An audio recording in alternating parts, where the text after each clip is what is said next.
Livro Paramahansa Yogananda. A autobiografia de um yogi contemporâneo. Capítulo 49. O período de 1940 a 1951.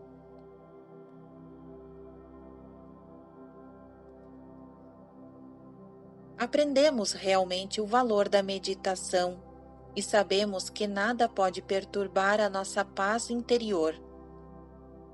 Nas últimas semanas, durante as reuniões, ouvimos as sirenes pronunciadoras dos ataques aéreos e o estrondo de bombas de ação retardada, mas nossos estudantes ainda se congregam e apreciam de começo a fim nosso ofício religioso de tanta beleza.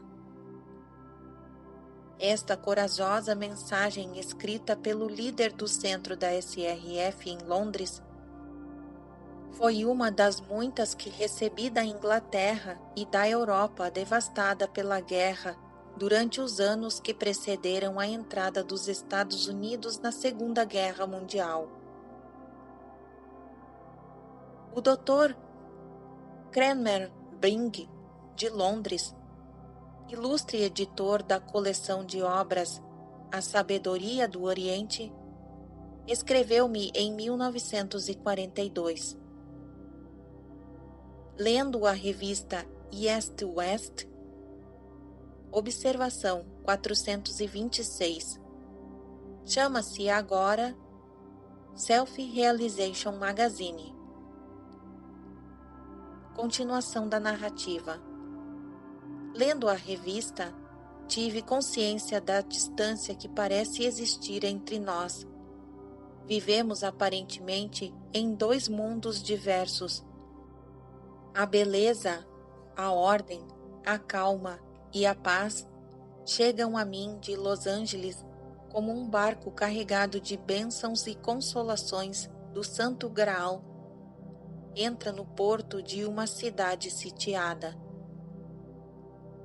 Vejo como os sonhos, o bosque das palmeiras e o templo de Encinitas, como sua amplidão de oceano e seu panorama de montanhas, e em cima de tudo está a confraria de homens e mulheres de tendências espirituais, uma comunidade implantada na unidade, absorvida em trabalho criador e revitalizada pela contemplação.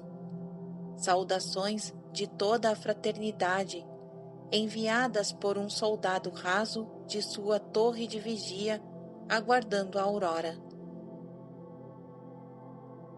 Uma igreja de todas as religiões, em Hollywood, na Califórnia, foi construída por discípulos da SRF e consagrada em 1942. Um ano depois, fundou-se outra igreja em San Diego, na Califórnia, e mais uma em Long Beach, também na Califórnia, em 1947. Observação 427. A igreja de Long Beach, por ser pequena para o número crescente de devotos, teve sua congregação transferida em 1967 para uma sede nova e mais ampla na vizinha cidade de Fullerton, Califórnia. Nota da SRF. Fim da observação 427. Continuação da narrativa. Uma das mais lindas propriedades rurais do mundo, mirífico país de flores, em Pacific Palisades, distrito de Los Angeles, foi doada à SRF em 1949. A propriedade, com uma área de 48.500 metros quadrados, é um anfiteatro de natureza cercado de colinas verdejantes. Um grande lago natural, joia azul engastada num diadema de montanhas, deu à propriedade o seu nome de Santuário do Lago, SRF Lake Charney. Um curioso moinho holandês abriga uma capela da SRF impregnada de paz, junto de um jardim aquático. Enorme roda hidráulica respinga suas preguiçosas músicas. Duas estátuas de mármore provenientes da China adornam o lugar, uma do Senhor Buda e outra de Caoban Wing, a personificação chinesa da Mãe Divina. Uma estátua de Cristo em tamanho natural, com suas vestes esvoaçantes e com seu rosto impressionantemente iluminado à noite, é visível no alto de uma colina, tendo aos seus pés uma queda da água. Ali no Santuário do Lago, em 1950, ano que assinalou o 30º aniversário da SRF nos Estados Unidos, consagrei um monumento à paz mundial em memória de Mahatma Gandhi. Observação 428.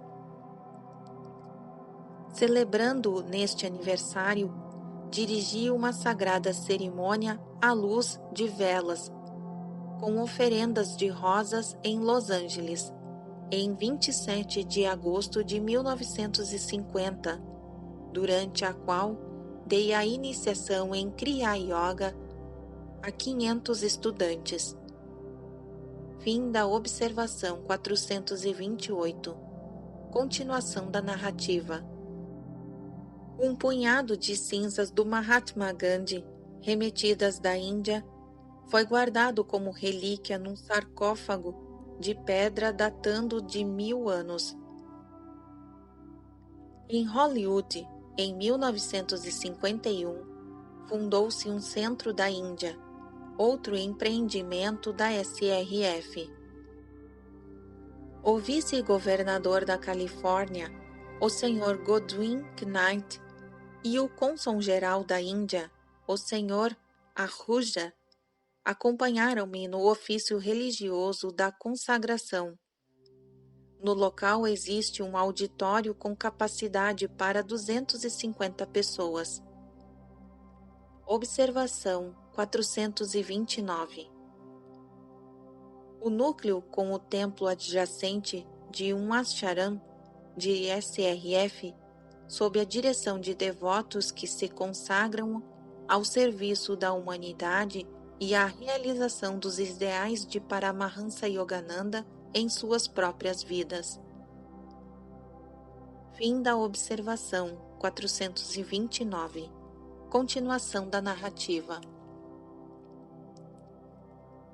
Os recém-chegados aos vários centros da SRF costumam solicitar maiores esclarecimentos sobre yoga. Ouço, às vezes, esta pergunta: é verdade, conforme asseveram certas organizações, que a yoga não pode ser estudada com bons resultados através de material impresso, mas deveria ser praticada somente sob a orientação imediata de um instrutor? Na idade atômica, a yoga deve ser ensinada por um curso impresso de instruções, como as lições da SRF ou a ciência da libertação, novamente, se limitará a alguns eleitos. Seria, de fato, uma bênção inapreciável se cada estudante pudesse ter ao seu lado um guru, na posse perfeita da sabedoria divina. Mas o mundo é constituído de muitos, uns pecadores, poucos santos. Como poderão as multidões, neste caso, receber o auxílio da yoga, a não ser pelo estudo em seus lares de instruções escritas por verdadeiros yogis? A única alternativa seria ignorar o homem comum e privá-lo do conhecimento da yoga. Mas este não é o plano de Deus para a nova era. Babaji prometeu proteger e guiar todos os Kriya Yogis sinceros na senda para a meta suprema. Observação 430. Paramahansa Yogananda também afirmou a seus estudantes no Oriente e no Ocidente que após a sua partida deste mundo físico, continuaria a zelar pelo progresso espiritual de todos os Kriya Yogis. Belíssima promessa, cuja verdade se comprova desde o seu Mahasamadhi, por cartas de numerosos devotos da SRF e SS que se tornam cônscios de sua orientação onipresente. Nota da SRF. Fim da observação 430. Continuação da narrativa. Precisa-se de centenas de milhares de Kriya Yogis e não apenas de meia dúzia para tornar realidade o mundo de paz e de abundância que aguarda os homens que tiveram feito o esforço necessário para restabelecer seu status como filhos do Pai Divino.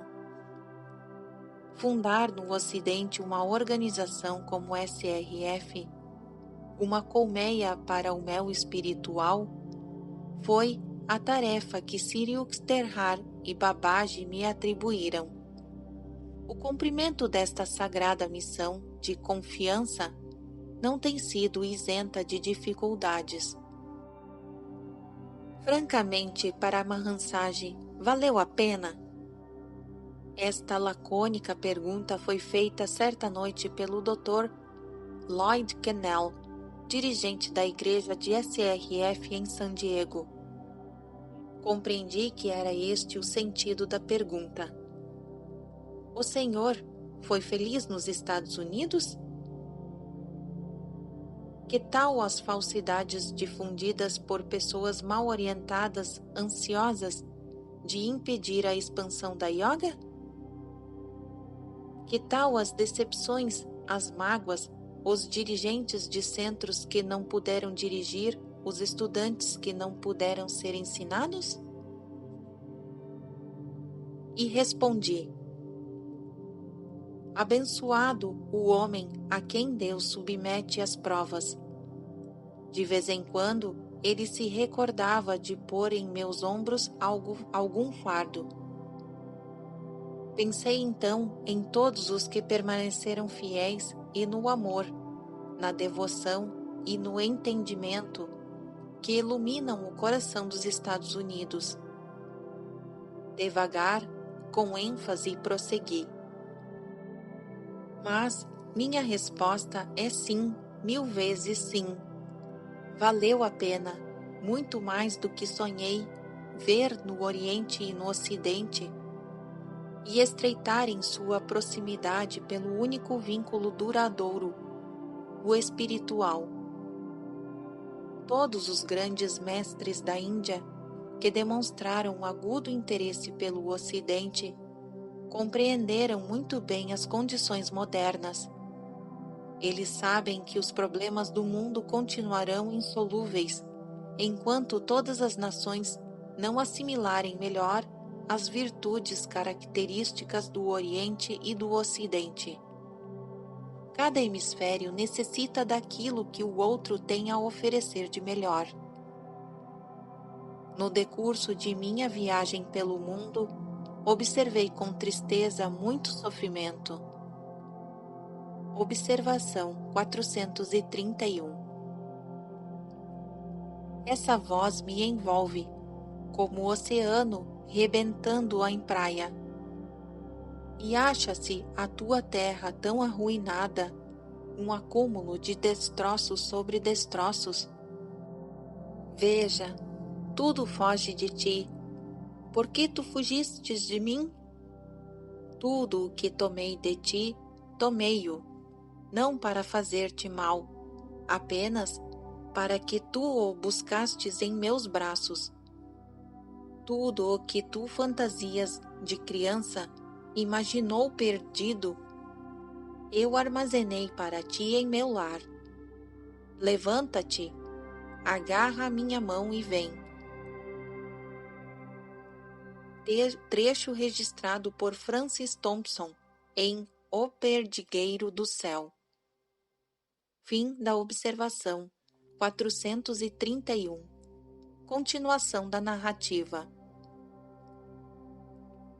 No Oriente, acentuado sofrimento no plano material. No Ocidente, sobretudo, miséria mental e espiritual.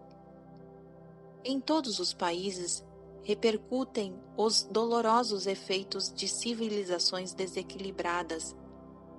A Índia e muitos outros países orientais poderão beneficiar-se imensamente se tratarem de competir com o senso prático dos empresários, a eficiência material das nações ocidentais como os Estados Unidos. Os povos ocidentais, ao contrário, necessitam compreender com maior profundeza a base espiritual da vida, e especialmente as técnicas científicas que a Índia desenvolveu desde a antiguidade para a comunhão consciente do homem com Deus.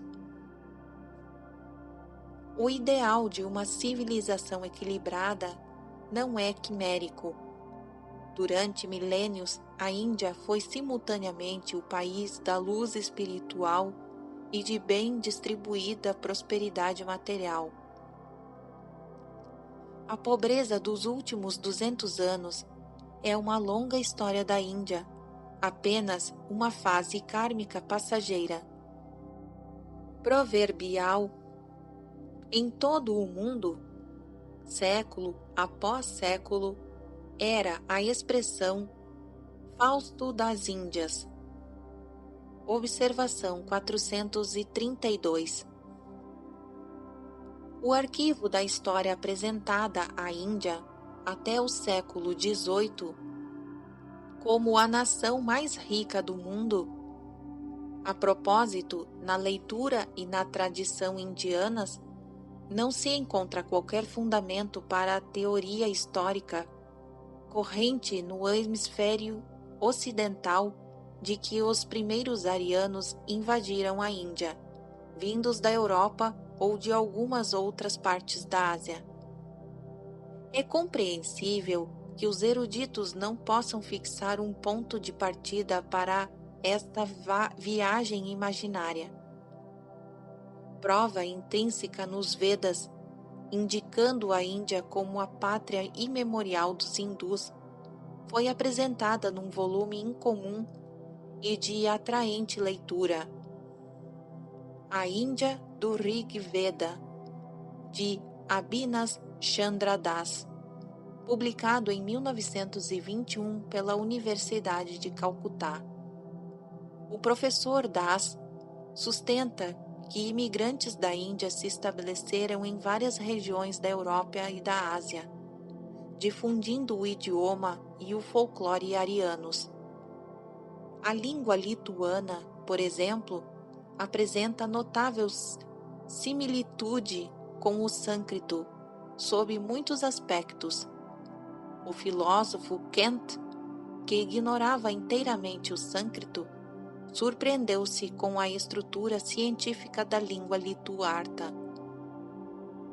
Ela possuía a chave, disse ele, que abrirá todos os enigmas para não só os da filosofia, mas também os da história. A Bíblia refere-se às riquezas da Índia, contando-nos em Crônicas 9, versículos 21 e 10, e capítulo 10, que os navios de Tarshish trouxeram o rei Salomão ouro e prata, marfim, macacos, pavões e a abundância de árvores de sândalo, que são paus sândalos, e pedras preciosas de Opar, registrado na Spara, na costa de Bombai. Megasthenes, o embaixador grego, no século IV a.C., legou-nos um retrato detalhado da prosperidade da Índia. Plínio, do século I d.C., nos diz que os romanos gastavam anualmente 50 milhões de sestércios, 5 milhões de dólares nos dias atuais, em importações da Índia, naquela época de vasta e poderosa marinha. Viajantes chineses escreveram em tons vívidos sobre a opulenta civilização da Índia, a cultura generalizada entre os seus habitantes e o seu excelente governo. O sacerdote chinês Fa Haishen, do século V, conta-nos que o povo hindu era feliz, honesto e próspero. Consultem-se da autoria de Samuel Bial nos arquivos budistas sobre o mundo ocidental. A Índia era o mundo ocidental para os chineses. Publicados na casa de Tubner, de Londres, e de autoria de Thomas Waters, sobre as viagens de Yuan Shang-gan na Índia, no período de 629 a 645 d.C., publicações da Royal Asiatic Society. Colombo, descobrindo o Novo Mundo no século XV, estava na realidade procurando as rotas comerciais mais curtas para chegar à Índia. Durante séculos, a Europa ansiava pela posse de artigos exportados da Índia, como sedas, tecidos finos, de tal transparência que mereceram ser descritos como artecidos ou neblinas invisíveis. Algodões estampados, brocados, bordados, tapetes, cutelarias, armaduras, marfim e peças trabalhadas em marfins, perfumes, incensos, sândalos, artigos de cerâmica, drogas medicinais, unguentos, anil, arroz, especiarias, coral, ouro, prata, pérolas, rubis, esmeraldas e diamantes. Mercadores portugueses e italianos registraram seu deslumbramento reverente pela fabulosa magnificência que se derramava por todo o império de Vajrayanagar, de 1336 a 1565. A glória de sua capital foi descrita por Razak, embaixador da Arábia, como aquela que olho nenhum viu e ouvido nenhum ouviu, referência a outro lugar que se lhe equipare no mundo. No século XVI, pela primeira vez em sua história, a Índia caiu totalmente sob governo não hindu. O turco Baber invadiu o país em 1524 e fundou uma dinastia de reis muçulmanos.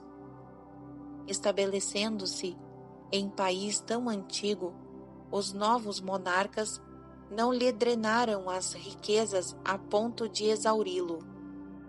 Enfraquecida, entretanto, por disseções internas e opulentas, Índia tornou-se no século XVII a presa de diversas nações europeias. A Inglaterra destacou-se afinal como governo imperante.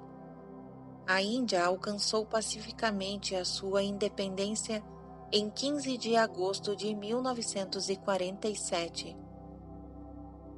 Como tantos hindus, tenho uma história que já pode ser contada. Um grupo de moços que eu conhecera na faculdade veio ter comigo durante a Primeira Guerra Mundial e pressionou-me para que eu chefiasse um movimento revolucionário. Recusei com estas palavras: a matança de nossos irmãos ingleses nada pode trazer de bom para a Índia. Sua independência não virá através das armas, e sim de sua força espiritual. Prevenia então meus amigos que os navios alemães carregados de armas dos quais eles dependiam seriam interceptados pelos ingleses no porto de Diamond, em Bengala. Os jovens, contudo, levaram avante seus planos e fracassaram, conforme eu previra. Meus amigos foram libertados da prisão alguns anos depois. Abandonando suas convicções violentas, muitos deles ingressaram no movimento político idealista de Gandhi. Por fim, celebraram a vitória da Índia numa guerra ganha por meios pacíficos. A triste divisão territorial da Índia e Paquistão e o breve, mas sangrento interlúdio que ela provocou em algumas regiões do país foram causados por fatores econômicos e não essencialmente por fanatismo religioso. Um motivo menor geralmente apresentado como motivo maior. Inúmeros hindus e muçulmanos, na atualidade, como em tempos idos, vivem lado a lado em amizade. Homens de ambos os credos, em número imenso, tornaram-se discípulos do mestre sem credo, o Kabir, de 1450 a 1518. E até hoje ele conta milhões de seguidores fiéis, Kabir Pantins. Sob a lei muçulmana de Akbar, o Grande, a mais ampla liberdade de crença prevaleceu em toda a Índia. Nem existe ali atualmente qualquer desavença religiosa entre os 95% de gente simples. A Índia verdadeira, a Índia que pode compreender e seguir um Mahatma Gandhi, não se encontra nas grandes cidades inquietas, mas nas 700 milhões de aldeias tranquilas, onde formas simples e justas do autogoverno de panchayats, conselhos locais, vem sendo uma característica desde os tempos imemoriais. Os problemas que hoje perturbam uma Índia livre serão certamente resolvidos com o tempo por aqueles grandes homens que ela nunca deixou de revelar ao mundo. Fim da observação 432. Continuação da narrativa. A abundância material e espiritual vem a ser uma manifestação da estrutura de Rita, lei cósmica ou justiça natural.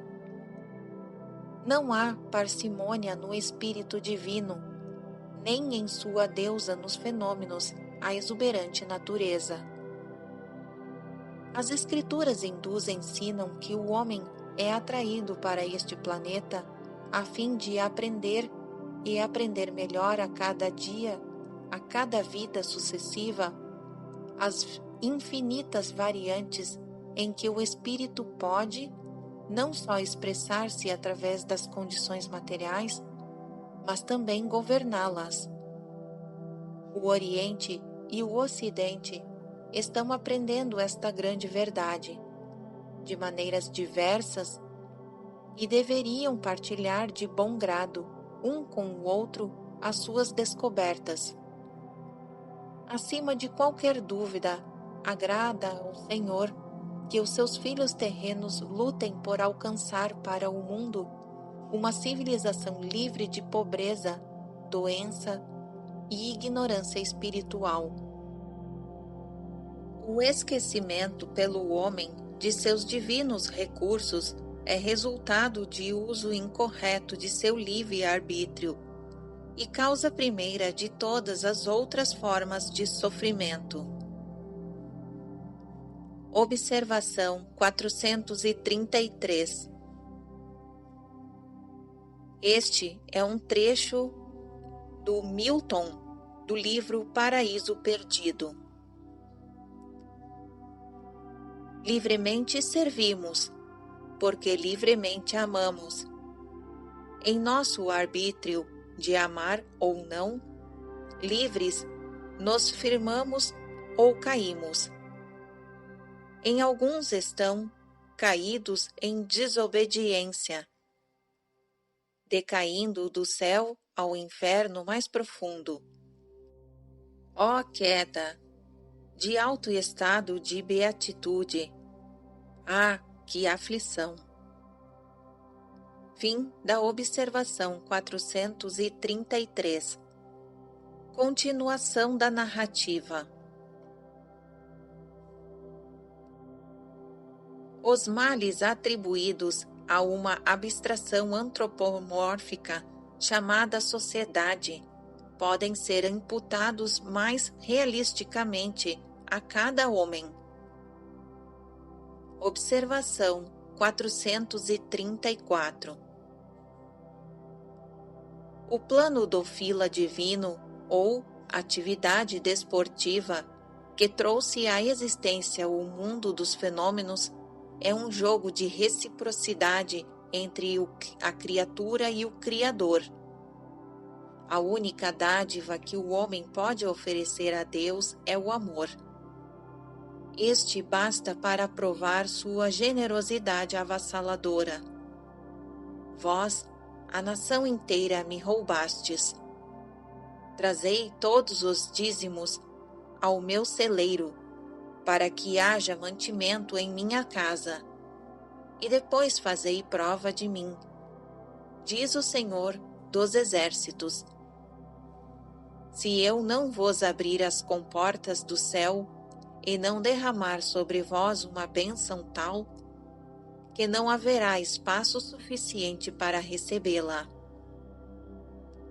Registrado em Malaquias 3, versículo 9 a 10.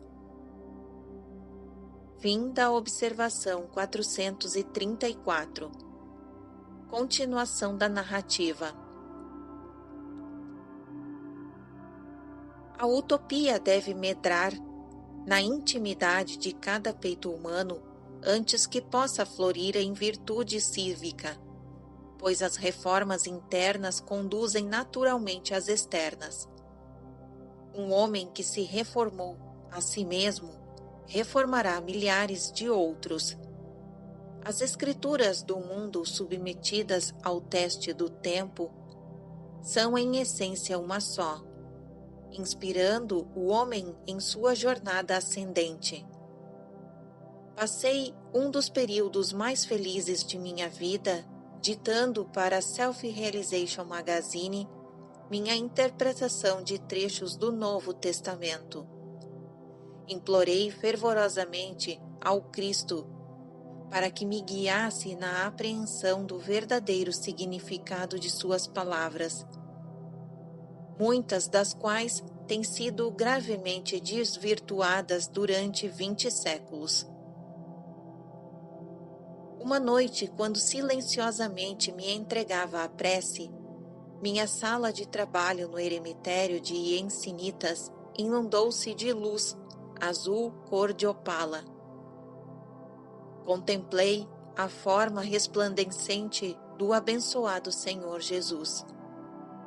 Parecia um jovem de 25 anos, com barba esparsa, seu longo cabelo preto repartido ao meio. Apresentava um balo de ouro cintilante. Seus olhos eram eternamente maravilhosos. Enquanto eu os fitava, eles se alternavam infinitamente. A cada mudança divina em sua expressão, eu compreendia intuitivamente a sabedoria que eles transmitiam. Em seu olhar glorioso, senti o poder que sustém miríades de mundos. Um santo graal apareceu-lhe à boca, desde aos meus lábios, e a seguir voltou a Jesus. Alguns momentos depois, ele pronunciou palavras belíssimas, tão pessoais em sua natureza, que eu as guardo em meu coração. Em 1950 e 1951, passei muito tempo em um retiro do SRF, próximo ao deserto de Mojave, na Califórnia, onde traduzi o Bhagavad Gita e escrevi um detalhado comentário aos seus versículos e abordam também as várias sendas da yoga. Observação 435. Publicado periodicamente em Self-Realization Magazine, o Bhagavad Gita é a mais amada de todas as escrituras da Índia. Contém os conselhos do Senhor Krishna e a seu discípulo Arjuna, palavras de guia espiritual aplicáveis a todos os que buscam a verdade em qualquer época. Esta é a mensagem do Gita. O homem pode conquistar a emancipação através do amor de Deus, sabedoria e execução de ações corretas com o espírito do desprendimento. Fim da observação 435. Continuação da narrativa. Referindo-se 2 vezes explicitamente, observação 436. Foi registrado no Bhagavad Gita, capítulo 4, versículo 29 e capítulo 5, versículo 27 a 28. Continuação da narrativa. Referindo-se 2 vezes explicitamente a uma técnica yogi, a única mencionada no Bhagavad Gita, é a mesma que Babaji chamou simplesmente de Kriya Yoga. A maior escritura da Índia proporciona duplo ensinamento, o moral e o prático. Em nosso mundo sonho, um oceano, nossa respiração, uma tempestade específica da ilusão, produz a consciência de nossas formas de homem e de todos os outros objetos materiais, ondas individuais.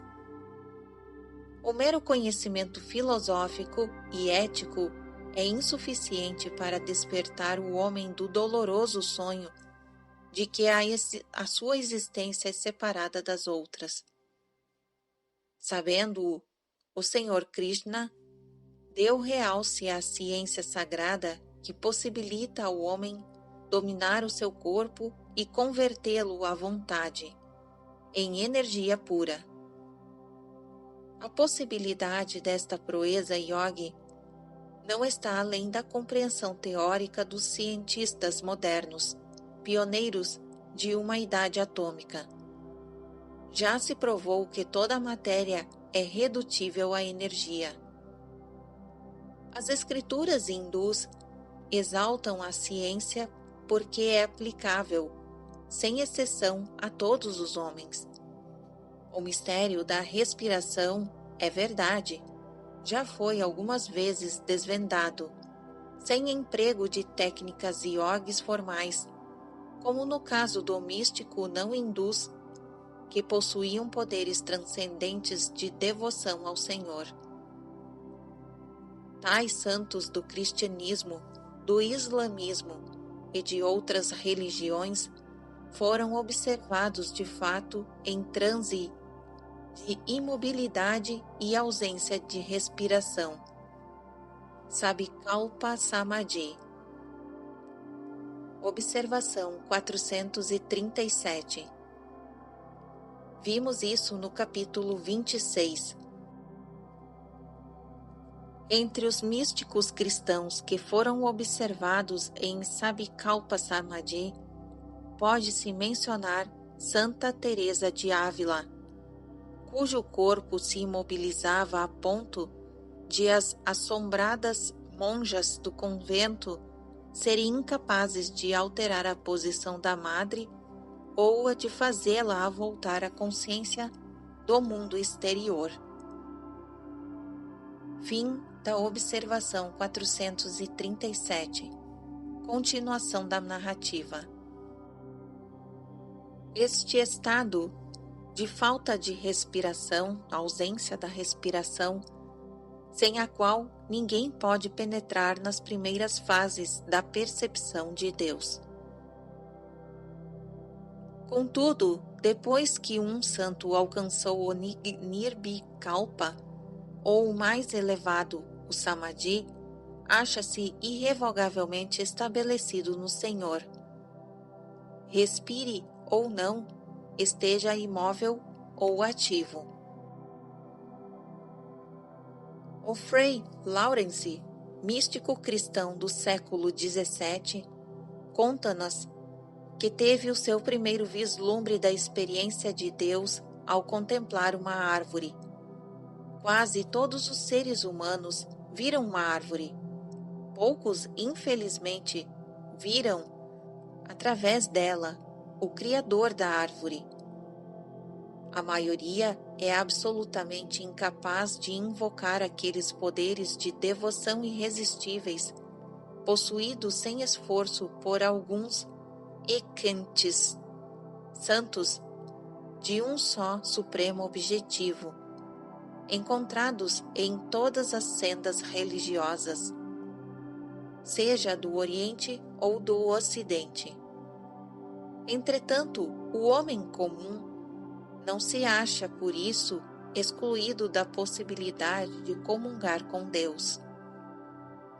Observação 438. Em alguns lugares, o homem comum deverá dar ao seu primeiro passo espiritual. A jornada de 1000 quilômetros começa com um passo, observou Lao Tse. Compare-se com as palavras do Senhor Buda, que nenhum homem pensa levianamente no bem, dizendo em seu coração: o bem não virá até mim. Pela queda de gotas de água, um pote fica repleto. O homem sábio abarrota-se com o bem, mesmo que o ajunte aos pouquinhos. Fim da observação 438. Continuação da narrativa. Para despertar a memória de sua própria divindade, ele de nada mais precisa que a técnica de Kriya Yoga, a observância diária dos preceitos morais e a aptidão de clamar sinceramente: Senhor, anseio conhecer-te. A yoga tem assim interesse universal, porque permite a todos aproximar-se de Deus pelo uso diário de um método científico, em vez de um fervor religioso que para o homem comum está além de seu alcance emocional. Vários grandes mestres do Jainismo na Índia têm sido chamados de Tirthakaras, construtores de vaus, porque revelam a passagem através da qual a humanidade, desorientada, pode atravessar a vencer os mares intempestuosos de Sansara. A roda kármica da recorrência de vidas e mortes. Sansara, literalmente, boiando a favor da correnteza nos fenômenos, induz o homem a tomar a linha de menor resistência. Quem for, pois, amigo do mundo, é inimigo de Deus. Observação 439. Registrado em Tiago 4, versículo 4. Continuação da narrativa. Para tornar-se amigo de Deus, o homem deve vencer os demônios, isto é, os males de suas próprias ações ou karma, que sempre o incitam a uma desfibrada aquiescência às ilusões do mundo, Maya. Quem se empenha numa busca séria é encorajado pelo conhecimento da férrea lei do karma a encontrar a saída, a libertação final de seus grilhões, já que a escravidão kármica dos seres humanos tem sua raiz nos desejos das mentes obnubiladas por Maya.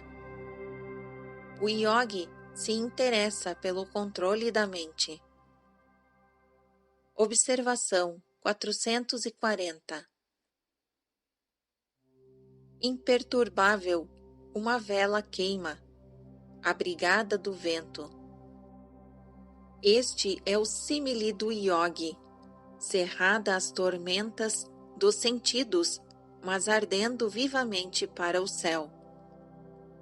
Quando a mente plácida medita acostumada à santa calmaria, quando o ser contempla o ser e em seu interior acha consolo, quando conhece a inefável alegria fora do alcance dos sentidos, revelada à alma somente à alma, e conhecendo-a, não se agita, fiel à verdade suprema.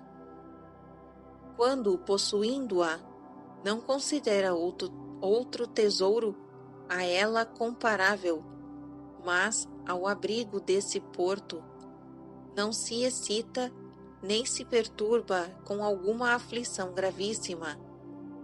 Chamai a esse estado de paz, a esse feliz desprendimento, yoga.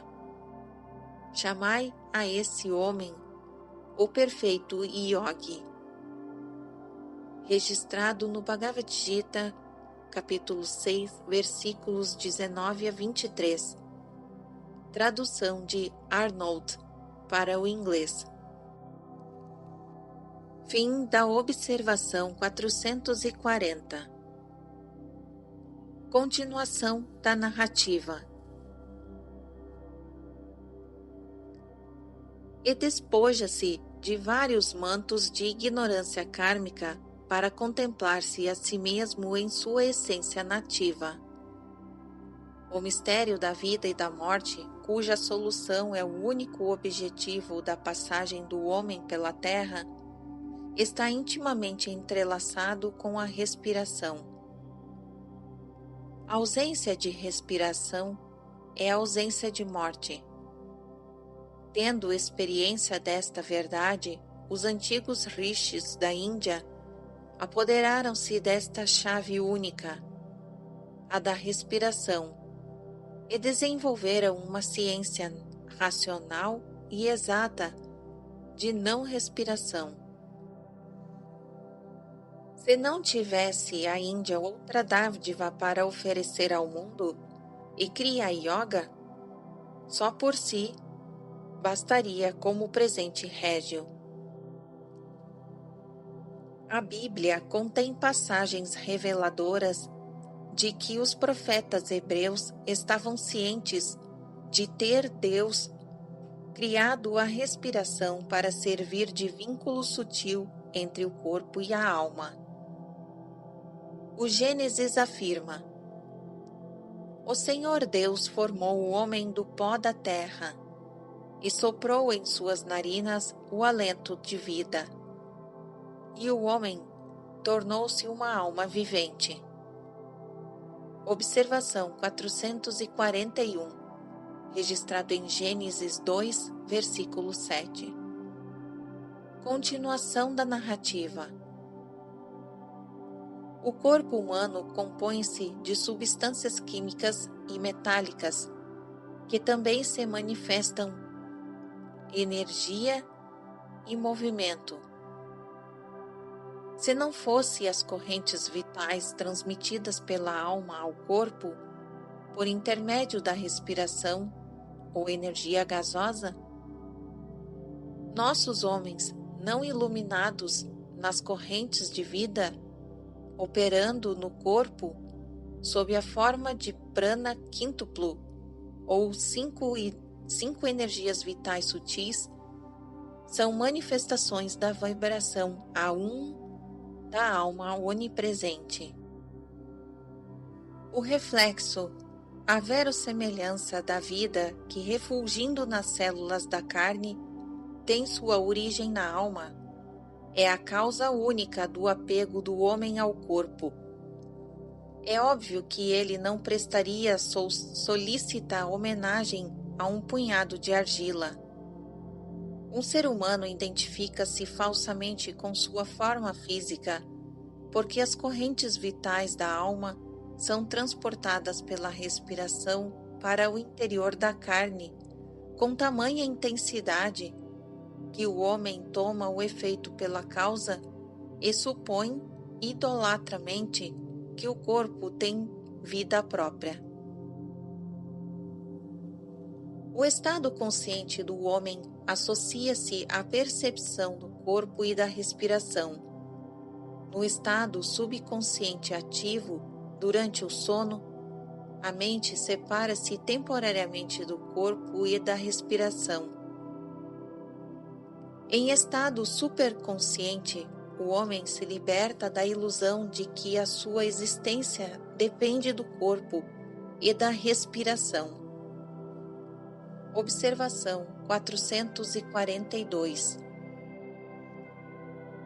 Você nunca apreciará o mundo como deve, até que o próprio mar deslize em suas veias, até que você se encontre vestido de céu, coroado de estrelas, e perceba que é o único herdeiro do mundo inteiro.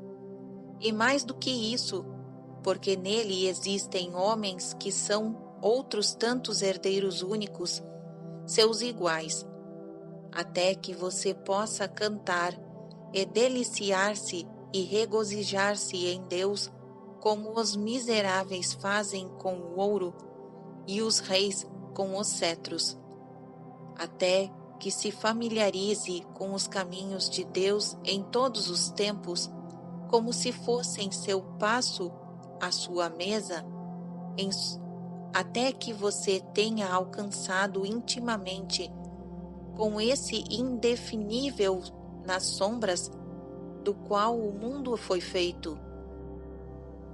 Registrado no livro Centúrias, do autor Tornos Traherne. Fim da observação 442. Continuação da narrativa. Deus vive sem respirar. A alma, criada à sua imagem, torna-se consciente de si mesma pela primeira vez, apenas durante o estado de ausência de respiração. Quando o karma evolutivo corta o laço respiratório entre o corpo e a alma, ergue-se a transição abrupta denominada morte. As células físicas revertem a sua natural impotência. O Kriya Yoga, porém, corta o vínculo respiratório à vontade com a sabedoria científica sem a rude intromissão da necessidade kármica. Senhor, de experiência afetiva, o yogi já é cônscio de sua essência incorpórea e dispensa a insinuação, um ato contundente da morte. de que o homem anda mal avisado ao depositar sua confiança no corpo físico. Vida após vida, cada homem progride em seu próprio passo, ainda que erradio, rumo à apoteose de si mesmo. A morte, que não interrompe este avanço, simplesmente lhe oferece um ambiente de maior afinidade no mundo astral, para que nele se purifique de suas escórias. Não se perturbe o vosso coração. Na casa de meu Pai há muitas moradas. Observação 443, registrado em João 14, versículos 1 e 2. Continuação da narrativa. É dever improvável que Deus tenha esgotado sua faculdade inventiva ao criar este mundo, ou que o seguinte: Ele nada tenha a oferecer de mais para o nosso interesse do que o arranhar das harpas. A morte não é a destruição da existência, a derradeira fuga à vida, nem é a porta para a imortalidade. Quem perdeu o seu eterno eu nos prazeres terrenos, não o recapturará entre os delicados encantos do mundo astral. Ali acumula simplesmente percepções mais refinadas e adquire maior sensibilidade para o belo e para o bom, que são uma e a mesma coisa. É uma bigorna deste planeta grosseiro que o homem deve forjar o imperecível ouro da identidade espiritual. Exibindo em sua mão esse ouro arduamente ganho, único presente aceitável para a morte voraz, o ser humano conquista sua libertação definitiva dos ciclos de reencarnação física. Durante muitos anos, dei aulas de ensinitas em Los Angeles sobre Yoga Sutras e Patanjali e outras obras profundas da filosofia hindu. Mas por que tinha Deus de juntar alma e corpo? Perguntou-me certa vez um estudante. Qual era o seu objetivo ao imprimir o primeiro movimento a este drama evolutivo da criação? Inúmeros outros homens fizeram as mesmas perguntas e filósofos procuram, em vão, respondê-las satisfatoriamente. Deixe alguns mistérios para explorar na eternidade, costuma dizer Siri Uxterhar com um sorriso. Como poderiam os limitados poderes do raciocínio do homem compreender os motivos inconcebíveis do absoluto incriado? A faculdade racional no homem, limitada pelo princípio de causa e efeito do mundo dos fenômenos, desconcerta-se ante ao enigma de Deus, o sem princípio, o incausado. Contudo, embora a razão humana não possa sondar os mistérios da criação, cada um dos enigmas será afinal decifrado para o devoto pelo próprio Deus. Quem anseia sincera e ardentemente pela sabedoria, contenta-se em iniciar sua busca pela aprendizagem humilde de um simples abecedário dos planos divinos, sem exigir prematuramente um gráfico matemático exato da teoria einsteiniana da vida. Nenhum homem jamais viu Deus. Nenhum mortal sujeito ao tempo, às relatividades de Maia, pode ter experiências no infinito. Observação 444. Pois meus pensamentos não são os teus pensamentos, nem teus caminhos são os meus caminhos, diz o Senhor. Pois assim como os céus são mais altos que a terra, meus caminhos são mais altos que os teus caminhos, e meus pensamentos mais altos que os teus. Registrado em Isaías 55, versículos 8 a 9. Dante deu o mesmo testemunho na Divina Comédia.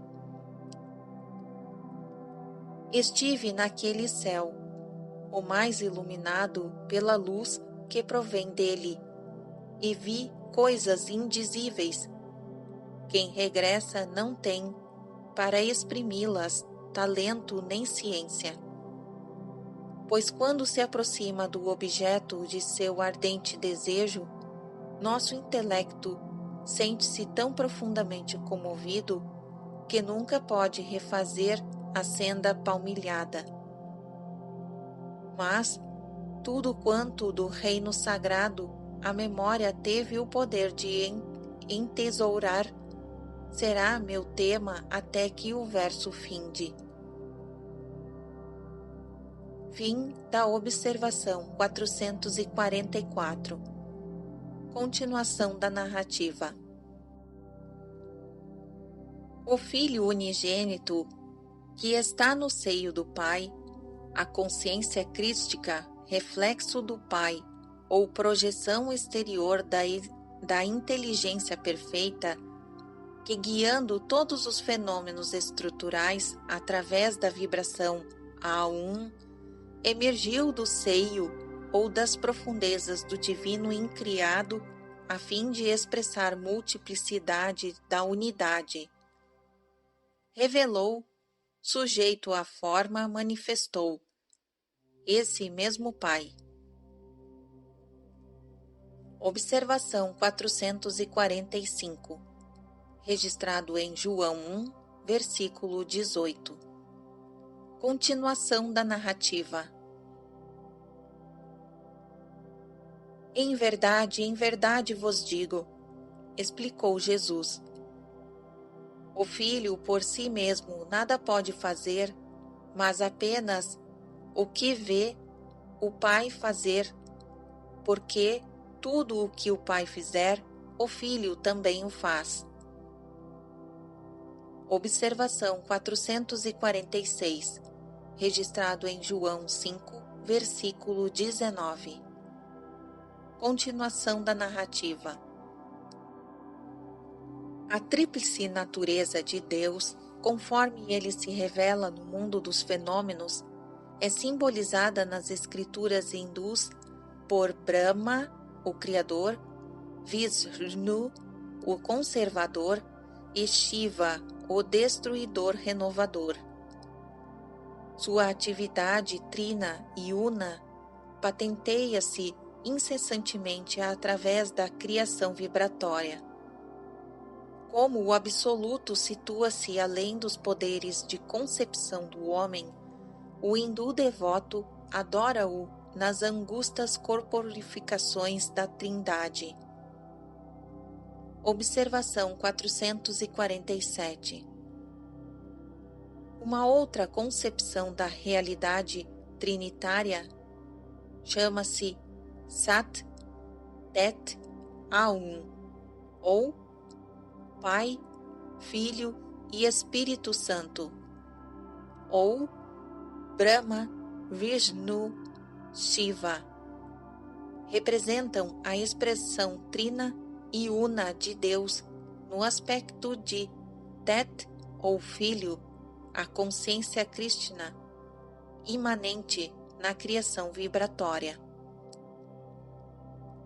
Shaktis, energias ou consortes da Trindade, são símbolos de A1 ou Espírito Santo, a força causal única que sustenta o cosmo através da vibração. Fim da observação 447. Continuação da narrativa. O aspecto universal de Deus, de Criador conservador destruidor, não é a sua natureza última, nem mesmo essencial, pois a criação cósmica é apenas o seu fila, esporte criador. Observação 448. Ó Senhor, Tu criastes todas as coisas, e para Te comprazeres, elas são e foram criadas. Registrado em Apocalipse 4, versículo 11. Continuação da narrativa. Sua natureza intrínseca não pode ser compreendida, nem mesmo compreendendo-se todos os mistérios da Trindade, porque sua natureza intrínseca, que se manifesta na criação atômica regida por leis, limita-se a expressá-lo sem o revelar. A natureza última do Senhor só é conhecida quando o Filho sobe ao Pai. Observação 449, registrado em João 14, versículos 12. Continuação da narrativa. O homem liberto ultrapassa os reinos vibratórios e entra na origem sem vibração. Todos os grandes profetas permaneceram silenciosos quando solicitados a desvendar os segredos últimos. Quando Pilatos perguntou: quem é a verdade? Observação 450, registrado em João 18, versículo 38. Continuação da narrativa. Cristo não respondeu a Pilatos. As indagações muito pomposas de racionalistas como Pilatos raramente procedem de um ardente espírito de pesquisa. Tais homens preferem falar com essa arrogância vazia que considera a falta de convicção sobre os valores espirituais como um sinal da mentalidade aberta. Observação 451. Ame a virtude, somente ela é livre. Ela pode ensiná-lo a subir muito além da harmonia das esferas. Ou, se pobre de forças a virtude fosse, o próprio céu a ela desceria. Registrado em Comus, de Milton. Continuação da narrativa. Nasci para este fim, e vim ao mundo para servir esta causa, a de dar testemunho da verdade. Todo aquele que é verdade, ouve a minha voz. Observação 452, registrado em João 18, versículos 37. Continuação da narrativa. Nestas poucas palavras, Cristo falou volumes. Um filho de Deus dá testemunho com a sua própria vida. Ele encarna a verdade. Se também a explica, trata-se de generosa redundância. A verdade não é teoria, nem sistema especulativo de filosofia, nem súbita compreensão intelectual. A verdade é a exata correspondência com a realidade. Para o homem, a verdade é o inabalável conhecimento de sua natureza real, de sua alma ou ser eterno. Jesus, em cada ato e palavra de sua vida, provou conhecer a verdade de seu ser, sua origem divina. Totalmente identificado com a consciência crística onipresente, ele podia dizer, em caráter final: todo aquele que é da verdade ouve a minha voz. Buda também se recusou a lançar sobre as questões derradeiras da metafísica, assinalando secamente que os poucos momentos do homem na Terra seriam melhor empregados no aperfeiçoamento de sua natureza moral. O místico chinês Lao Tse ensinou corretamente: quem sabe, não o diz. Quem diz, não o sabe. Os mistérios últimos de Deus não se acham abertos à discussão. A decifração de seu código secreto é uma arte que o homem não pode comunicar ao homem. Aqui, só o Senhor é o mestre. Aquietai-vos e sabeis que eu sou Deus. Observação 453, registrado em Salmos 46, versículo 10. Continuação da narrativa. Nunca fazendo alarde de sua onipresença, o Senhor só é ouvido nos silêncios imaculados, reverberando por todo o universo como vibração criadora a o som primordial traduz-se instantaneamente em palavras inteligíveis para o devoto com ele sintonizado.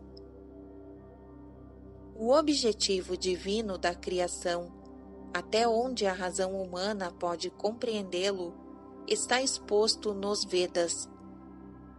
Os Rishis ensinaram que cada ser humano foi criado por Deus com alma que manifestará de modo ímpar algum atributo especial do infinito, antes de assumir a sua absoluta identidade. Todos os homens assim, dotados com uma faceta da individualidade divina, são igualmente amados por Deus.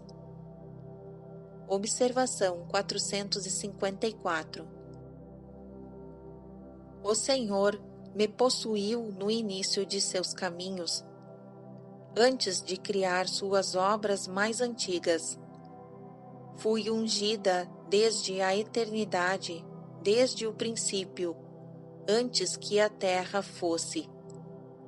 Registrado em Provérbios 8, versículos 22 a 23. Fim da observação 454. Continuação da narrativa. A sabedoria acumulada pela Índia, irmã mais velha das demais nações, é uma herança de toda a humanidade. A verdade védica, como toda a verdade, pertence ao Senhor e não à Índia. Os rishis, cujas mentes eram receptáculos puríssimos, onde se verteram as divinas profundezas dos Vedas, foram membros da raça humana nascidos neste planeta, e não em outro para servir à humanidade. Distinções de raça ou nacionalidade não têm sentido no reino da verdade, onde a única qualificação é a capacidade espiritual para recebê-la. Deus é amor. Logo, seu plano para a criação só pode ter raiz no amor. Não oferece este simples pensamento mais consolo ao coração humano que todos os raciocínios dos eruditos? Todo santo que penetrou no âmago da realidade deu testemunho de que existe um planejamento divino do universo, pleno de beleza e de alegria. Ao profeta Isaías, Deus revelou suas intenções nestas palavras. Assim será a palavra a Criador, que sair de minha boca. Ela não voltará para mim vazia, mas fará o que me apraz e prosperará naquilo que eu a enviei. Porque com alegrias saireis, e em paz sereis guiados. Os montes e as colinas prorromperão em cânticos diante de vós, e todas as árvores do campo baterão palmas. Observação 455, registrado em Isaías 55, versículos 11 a 12. Continuação da narrativa. Saireis com alegria e sereis guiado na paz. Os homens do atribulado século XX ouvem nostalgicamente esta promessa maravilhosa. A verdade total nela contida pode ser comprovada por todo devoto de Deus que desenvolva um esforço varonil para recuperar sua divina herança. A função abençoada de Kriya Yoga no Oriente e no Ocidente está apenas em seu começo. Observação 456. No Brasil, a iniciação em Kriya Yoga foi dada pela primeira vez a um grupo de discípulos de Paramahansa Yogananda em São Paulo, em 1º de janeiro de 1956, por intermédio de Yogacharya José Cuaron, da cidade do México, discípulo direto do mestre, enviado pela sede internacional da SRF de Los Angeles. Idêntica cerimônia realizou-se poucos dias depois no Rio de Janeiro. Embora esse devoto discípulo tenha se desprendido de seu corpo físico em 1967, a sede internacional envia os intervalos regulares a seu representante monástico ao Brasil e a países sul-americanos. Fim da observação 456. Continuação da narrativa. Possam todos os homens saber que existe uma técnica científica definida para o encontro com Deus e a superação de toda a miséria humana.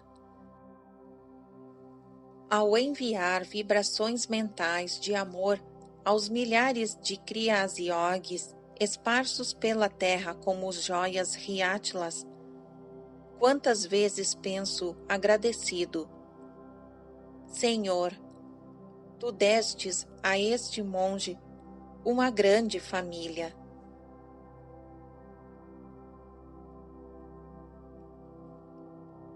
Fim do capítulo 49 e fim do livro.